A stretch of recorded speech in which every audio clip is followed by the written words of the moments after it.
मैं हूं रजनी कौर और आप देख रहे हैं न्यूज अफेयर 24। दोस्तों, उदयपुर अपनी झीलों और खूबसूरती के लिए तो जाना ही जाता है, लेकिन इसे देश की मिनरल कैपिटल भी कहा जाता है। लेकिन क्या आप जानते हैं कि पहाड़ों से निकलने वाले इन खनिजों को पीसकर देश के विकास के काम में आने योग्य बनाने के पीछे असली ताकत कौन सी है? वो ताकत है हैवी मशीनरी और इंजीनियरिंग इंडस्ट्री, जो बड़े बड़े job crushers, roller grinding mills और प्लांट के मैन्युफैक्चरिंग के दम पर इस पूरे खनिज साम्राज्य को चलाती है। कैट उदयपुर के सहयोग से हमारे खास शो विजनरी वॉइसेस में आज हम आपको मादरी इंडस्ट्रियल एरिया से सीधे मिलाने जा रहे हैं इंजीनियरिंग और मशीनरी मैन्युफैक्चरिंग सेक्टर के एक ऐसे दिग्गज स्तंभ से जिनका अनुभव आज के युवा उद्यमियों के लिए एक पूरी यूनिवर्सिटी की तरह है। और इस खास सफर में हमारे साथ बने हुए हैं मोक्षी कूलर्स। जैसे हैवी इंडस्ट्री को सुचारू रूप से चलाने के लिए मजबूत और टिकाऊ इंजीनियरिंग चाहिए, वैसे ही हर मौसम में काम और माहौल को कूल तरोताजा बनाए रखने के लिए मोक्षी कूलर का अटूट भरोसा चाहिए। कूलिंग का असली लीडर मोक्षी कूलर आज हमारे मंच की शोभा बढ़ाने के लिए मौजूद हैं उदयपुर इंडस्ट्रियल बेल्ट इकाई के बहुत प्रतिष्ठित और आदरणीय नाम श्री मुकेश चौधरी जी। मुकेश जी मादरी इंडस्ट्रियल एरिया स्थित कृष्णा मिनरल इंडस्ट्रीज के कर्ता धर्ता है, जिसकी स्थापना इन्होंने साल 1990 में की थी। मुकेश जी की कंपनी पिछड़े 3.5 दशकों से भी ज्यादा समय में 346 roller grinding mill, jaw crusher, pulveriser, blade bending machine और एसएसपी और जीएसएसपी प्लांट्स की मैन्युफैक्चरिंग, फैब्रिकेशन और मेंटेनेंस का बेहद विश्वसनीय नाम है। तो आइए आज हम उनसे बात करते हैं। मुकेश जी, आपका हमारे शो में बहुत बहुत स्वागत है कि आपने समय निकाला और अपना अनुभव हमारे साथ साझा करने के लिए आप यहाँ पधारे हैं। तो आप कुछ कहना चाहेंगे सर? धन्यवाद मैडम, आपने मुझे इस योग्य समझा और आफ्टर 24 न्यूज और केट के माध्यम से मैं इस आपने मेरे को जो धन्यवाद टाइम दिया है जी और मैं उनका बहुत बहुत आभार और धन्यवाद प्रकट करता हूँ। जी और मैं केट से काफ़ी लंबे टाइम से मैं जुड़ा हूँ और मनीष जी गरुंडिया जी और महेंद्र जी तलेसरा जी ने मेरे को ये अपॉर्चुनिटीज जो आपको दी है। हाँ जी। जी तो फिर मैंने उनसे उन्होंने मुझसे बात किया। बात होने के बाद में मैं उनसे लगा कि मुझे कि यार केट से जुड़ना चाहिए, तो फिर जी मैं केट से जुड़ा। जी जी जी और उसके बाद में उसके अंदर काफ़ी चीज़ें मैंने देखी कि यार इसमें मैन्युफैक्चरिंग वाले भी काफ़ी मेंबर्स जुड़े हुए हैं, जी जी जी किनको मशीन की रिक्वायरमेंट है वो भी काफ़ी जुड़े हुए हैं, हम्म। और कहाँ से कच्चा रॉ मटेरियल मिल सकता है, सस्ता मिल सकता है, उसके लिए भी जुड़े हुए हैं। जी तो ये जी सारी चीज़ें मैंने देखी उसके अंदर। हम्म। और फिर मैंने कहा मेंबर बनना चाहिए मुझे लगा, तो फिर मैं मेंबर बना। जी, तो मेरा पहला सवाल जो है वो आपसे कैट से संबंधी है कि आप 1990 से इस बड़े इंडस्ट्रियल सेक्टर में काम कर रहे हैं और लंबे सफर के अनुभव के आधार पर आप कैट उदयपुर के इस मंच को और उसके नेटवर्क को उदयपुर के मिनरल और अन्य बड़े उद्योगों और ज्यादा संगठित व मजबूत करने में कितना मददगार मानते हैं? मतलब आपको क्या लगता है कि कैट जैसा संगठन जो है वो छोटे और बड़े उद्योगों के लिए कितना मददगार साबित हो रहा है? नहीं, कभी भी इसमें जैसे कभी किसी डिपार्टमेंट से भी अगर आपको कोई सहयोग चाहिए तो वो मिल जाता है। कभी कुछ डिपार्टमेंट में काफ़ी कुछ चेंजेस जिसकी हमको जानकारियाँ नहीं रहती है, जी जी कहीं पे सब्सिडी वगैरह रहती है, कहीं पे और भी अदर बेनिफिट्स होते हैं, उस जिसकी हमको जानकारी बिल्कुल है नहीं।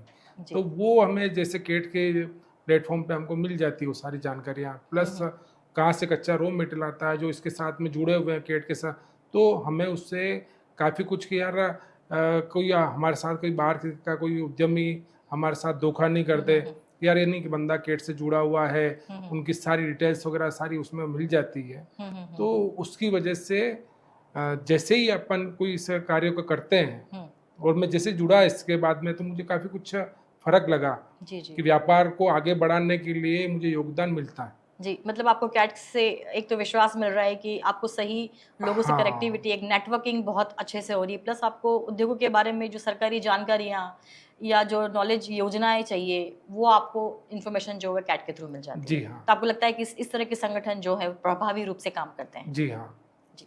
मेरा दूसरा सवाल आपसे है मुकेश जी कि साल 1990 में जब आपने कृष्णा मिनरल इंडस्ट्रीज की शुरुआत की, तो आपने सिर्फ मिनरल्स में डील करने की बजाय मिनरल ग्राइंडिंग मशीन और 3 रोलर ग्राइंडिंग मशीन की मैन्युफैक्चरिंग का रास्ता क्यों चुना? और उदयपुर जैसे उभरते बाजार में उस दौर में भारी मशीनरी बनाने का फैसला कितना आपके लिए चुनौतीपूर्ण था? मतलब आपका वो सफर कैसा था? मेरे पापा इस फील्ड में पहले ही ऑलरेडी इसी फील्ड में थे। जी उन्होंने इंडस्ट्रीज को पहले लगा रखा था, लेकिन वो 90 के अंदर एक्सपायर हो गए थे। जी एक्सपायर होने के बाद में उनका पहले सपना था कि यार मैं रोलर मिल बनाऊँ, ग्राइंडिंग मिल्स पल्वराइजर्स बनाऊँ, जी। क्रेशर्स बनाऊँ, लेकिन उनका सपना अधूरा रह गया। तो मैंने धीरे-धीरे स्पेयर पार्ट्स तो बना ही रहा था। स्पेयर पार्ट्स बनाते-बनाते मैंने कोशिश किया कि एक-एक मशीन बनाऊँ। तो मैंने पहले सबसे पहले थ्री रोलर बनाया, फिर उसके बाद में अदर पार्टी से मिला, बातचीत हुई। बातचीत होने के बाद में कुछ ने तो कहा कि नहीं हम रिस्क नहीं ले सकते जी। नई मशीनरी के अंदर। तो उसमें एसबी मिंडल सहगल जी ने मेरा सहयोग किया। जी। उनसे मैंने बात किया, उनको लगा कि यार नहीं यार बंदा कुछ कर सकता है। तो क्या यार उन्होंने क्या यार कौन सी मेरे को बड़ी मशीन चाहिए जिसमें मेरा पावर सेविंग भी हो जाए, कुछ लेबर भी सेविंग हो जाए। तो फिर मैंने बिग थ्री रोलर बनाया पहले, जिसका थ्री रोलर से 2.5 गुना प्रोडक्शन ज़्यादा। जी। उसमें भी एक ऑपरेटर चाहिए, छोटी मशीन चलाएगा तो उसमें भी ऑपरेटर एक चाहिए। जी। मेंटेनेंस के लिए उसमें बड़े रोलर लगते हैं, इसमें से सिंगल रोलर छोटे रोलर लगते हैं। जी। ज़्यादा ज़्यादा मेंटेनेंस कॉस्ट आएगी तो 1.25 या 1.5 आ जाएगी, बिल्कुल। लेकिन उसमें 2.5 गुना अगर प्रोडक्शन मिलेगा तो काफ़ी कुछ फ़र्क पड़ता है। जी। तो आप मुझे सबसे पहले तो ये बताएं कि आपकी एजुकेशन कितनी रही है? मैंने केवल 10th क्लास ही कर 10 क्लास पास करने के बावजूद आपको हेवी मशीनरीज बनाने का जो ये नॉलेज है, ये आपने कहाँ से लिया? जैसे जहाँ तक मुझे लगता है कि आपने कोई डिप्लोमा या ऐसा कुछ तो कुछ नहीं किया था। नहीं, धीरे-धीरे मैं एक-एक जो बनते रहे, बनाता रहा मैं। बनाने के बाद में मुझे कहीं लगा कि यार मुझे यहाँ पे यार यहाँ पे कुछ हार्डनेस चाहिए, जैसे कोई क्रैक होके जॉब आ गया और कुछ जल्दी घिस के आ गया। मिनरल के अंदर कहीं पार्ट हार्ड चाहिए, कहीं सॉफ्ट सॉफ्ट मटेरियल चाहिए। चाहिए, कहीं टूटना नहीं चाहिए, कहीं ग्रीसिंग वाला लुब्रिकेट पार्ट होना चाहिए। जी। तो वो सभी चीज़ें मैंने देखी, सर्च करता गया। फिर उसके बाद में एम.एन. मूर्ति जी थे, जी। जो फर्टिलाइजर प्लांट बनाती थी। वो उनके यहाँ से ड्राइंग वगैरह मैंने देखी, वो ड्राइंग कैसे बनाते थे। मैंने भी फिर धीरे-धीरे बनाना सीखा। ड्राइंग बनाने के बाद में एक-एक मशीनरी बनाना, मैं आगे से आगे मैं चलता गया। और जहाँ कहीं भी मुझे लगा कि यार नहीं यहाँ पे हार्डनेस चाहिए तो यहाँ पे क्रोम की मात्रा चाहिए, कहीं ब्रेक हो रहा है तो मेटेरियल उसमें क्रोम चाहिए, कहीं हार्डनेस चाहिए तो मैग्नीज स्टील मिलाना है, कितना परसेंट मिलाना है। तो वो सभी चीज़ें सोचते सोचते समझते हुए कि यार यहाँ पे ये जो चीज़ चाहिए वो चीज़ हमने उसको दी। मतलब आपने बनाते-बनाते ही सीखा कि मशीनरीज़ कैसे बनानी, कहाँ चेंजेस करने हैं, किस तरीके से इसका डेवलप किया जा सकता है और जैसे-जैसे समय की माँग बढ़ती गई वैसे-वैसे आप अपने काम में और भी ज़्यादा आगे बढ़ते चले गए। हाँ जी। जी। मेरा तीसरा सवाल आपसे है कि सर आपकी कंपनी स्टोन क्रशर और हेवी ग्राइंडिंग मशीनों का निर्माण तो करती है जो माइनिंग और कंस्ट्रक्शन सेक्टर की रीढ़ है और इन मशीनों को बनाते समय क्वालिटी, ड्यूरेबिलिटी यानी कि मजबूती और सुरक्षा के लिए किन कड़े मानकों का ध्यान रखना पड़ता है ताकि ये खदानों और फैक्ट्री में बिना रुके काम कर सके। साथ ही लोगों की सुरक्षा पर भी ध्यान देना बहुत ज़रूरी है यहाँ पर क्योंकि कई बार मशीनें जब बिगड़ जाती है तो लोगों की जान पे बनाती है। मशीनरी इसमें क्या है, रिपेयरिंग के लिए आती है जो ओल्ड मशीनरी आती है रिपेयरिंग, कहीं टूटता है अपने को आइडिया लगता है कि यार ये पार्ट टूट गया, कितने टाइम चला, यार इतना टाइम ही चला, यार ये तो गलत है। तो सर्विस अगर नहीं देता है तो हमें उसमें क्या चेंज करना है जी। कि यार बेरिंग की है कि यार बेरिंग उसमें हैवी देना पड़ेगा क्या। जी। तो फिर वहाँ पे हमने बेरिंग हैवी दी है कि यार कहीं ग्रीस के अंदर ऐसा तो नहीं कि यार उसका तापमान के हिसाब से ग्रीस इसमें नहीं लग रहा है, जी। ग्रीस सब उसमें हल्का दे रखा है। तो हम उसको सजेस्ट करते थे कि यार पार्टी को कि यार दिस ग्रीस नहीं, दिस ग्रीस आपको काम में लेना जी। जिससे आपका ये चीज़ सर्विस देगा। या साफ्ट के अंदर यार ये बहुत यहाँ पे इस हल्का है, इसका डायमीटर अपने को हैवी करना चाहिए, तो वहाँ पे हमने हैवी किया उस डायमीटर को और बेरिंग चेंज किए, तो उससे सर्विस दिया जी। और तो आगे से आगे ये जो परफॉर्मेंस। सुरक्षा मानक आप बता रहे हैं, ये सुरक्षा मानक जो हैं वो आपको सरकार के द्वारा भी दिए जाते हैं कि भई इन मानकों का आपको पालन करना बहुत आवश्यक है? नहीं, केवल एक इसमें पॉल्यूशन डिपार्टमेंट का रहता है जी। कि इसमें पाउडर वगैरह उड़ना नहीं चाहिए, तो उसके लिए हमने वो सारा मशीनरी लगा रखी है, जी। तो जिससे पाउडर उड़ता नहीं है, जितना उड़ना चाहिए उससे कम मात्रा में उड़ता है। उड़ेगा तो सही, जी, जी, लेकिन वो कम मात्रा में रहता है, जो सेट के अंदर अंदर ही कवर होता है, जी। सेट के बाहर नहीं जाएगा। ओके, ठीक। मेरा अगला सवाल है सर आपसे कि मिनरल मशीनरी के साथ-साथ आप फर्टिलाइज़र इंडस्ट्री के लिए भी स्पेयर पार्ट्स का मैन्युफैक्चरिंग करते हैं। तो कृषि प्रधान देश होने के नाते फर्टिलाइज़र प्लांटों की मशीनरी में बहुत ज़्यादा टूट-फूट होती है। इस सेक्टर में आपकी कंपनी किस तरह के कस्टमाइज़्ड पार्ट्स बनाकर मदद दे रही है किसानों को? फर्टिलाइजर प्लांट के अंदर भी ग्राइंडिंग मिल्स लगती है। जी। अब उसमें बड़ी मशीनरी लगती है। कुछ चाइना को, कुछ पार्टियों ने चाइना की मशीनें भी लगा रखी है जी। जिससे ग्राइंड होता है मटेरियल। हम्म। तो हम उसके भी स्पेयर पार्ट्स बनाते हैं। जी जी फिर उसके बाद में मिक्सचर लगते हैं, उसमें केमिकल भी काम में आता है। जी। तो एक मैन्युफैक्चरिंग इंडस्ट्रीज थी जो फर्टिलाइजर प्लांट बनाती थी। एम एन मूर्ति साहब थे, प्रीमियर इंडस्ट्रीज के नाम पे इंडस्ट्रीज जी जी थी। जी जी तो मैंने कुछ काफ़ी सा अनुभव उनसे सीखा। जी। सीखने के बाद में कहा क्या है कि यार कि यहाँ पे केमिकल के लिए, तो यहाँ पे अपने को केमिकल के लिए यूज में क्या आएगा। तो यूज के हिसाब से कि यार केमिकल में अपन ज़्यादा यार क्या कर सकते हैं। तो हमने उस पर ध्यान दिया और उन्होंने बताया कि यार आप ऐसा कीजिए कि यार केमिकल के लिए सूटेबल एमएस रहेगा नहीं, उसमें मैग्नीज पार्ट भी रहे, वो तो उसकी हार्डनेस रहती है, वो भी काम आएगा नहीं। इसमें एसएस काम में लीजिए। ओके। एसएस की वजह से ये मटेरियल घिसेगा नहीं, जी घिसने के अलावा ये सड़ेगा गलेगा नहीं, जी। और एसिड इसके ऊपर रिएक्शन नहीं करेगा। वो चीज़ हमने देखी। जी हमने उसके हिसाब से उन जॉब को उसके हिसाब से बनाया और आगे से आगे चलते रह गए। जी जी जी जहाँ कहीं देखा कि यार ये घिसने वाला पार्ट है और ये घिसना नहीं चाहिए, जी जी जी इसकी हार्डनेस रहेगी क्योंकि आपस में माल को पीस रहा है, जी जी। तो इसमें मैग्नीज चाहिए।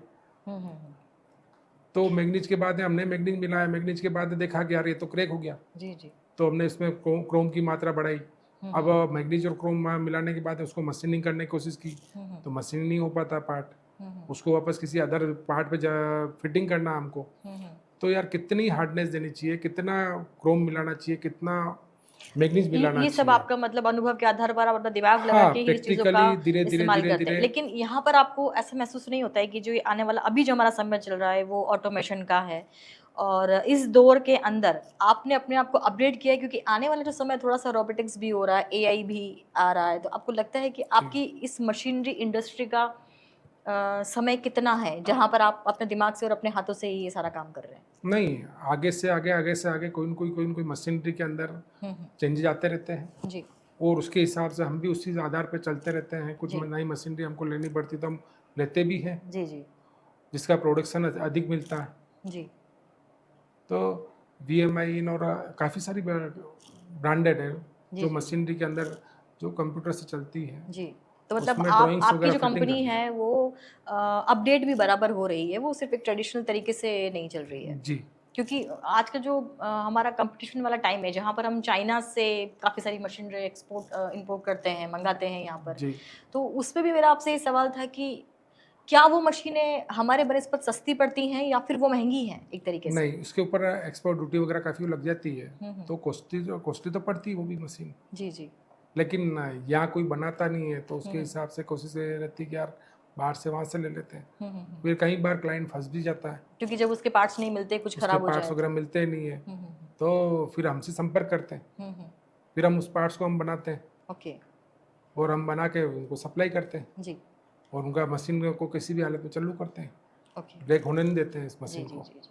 तो जैसे आज के देश में मेक इन इंडिया और लोकल मैन्युफैक्चरिंग पर बहुत जोर दिया जा रहा है, वैसे आप वही काम एक्चुअली कर रहे हैं, तो आप पिछले 36 वर्षों से उदयपुर की धरती पर इतनी भारी और आधुनिक मशीनें बना रहे हैं, तो इस आत्मनिर्भर भारत के विजन को आप अपने बिजनेस के जरिए कैसे आगे बढ़ते हुए देखते हैं? मोदी जी चाह रहे हैं कि मेक इन इंडिया सारे काम स्वदेशी हो गए। जी कोई भी जो कोशिश करते हैं कि बाहर का कोई कम से कम यूज में ले, जी तो हम भी उसमें लगे हुए हैं जी। और कोशिश यही रहती है हमारी कि यार क्या क्या किया जाए, कि यार पावर सेविंग कैसे की जाए, कि यार ब्लोर के अंदर चेंज किया जाए, ब्लोर की जगह एम्पलर लगाया जाए, बेरिंग्स को कौन सा यूज में लिया जाए जिससे पावर कोस्टिंग, फिर इसके बाद में क्या अलाइनमेंट किया जाए जी जिससे उसके ऊपर पावर में सेविंग हो सके। कि यार कहीं कहीं वापस जहाँ पे जो अपने को फाइन पार्टिकल चाहिए उस फाइन पार्टिकल के ऊपर ध्यान देते हैं। यार फाइन पार्टिकल के अलावा बड़ा पार्टिकल क्रॉस नहीं होना चाहिए। जी।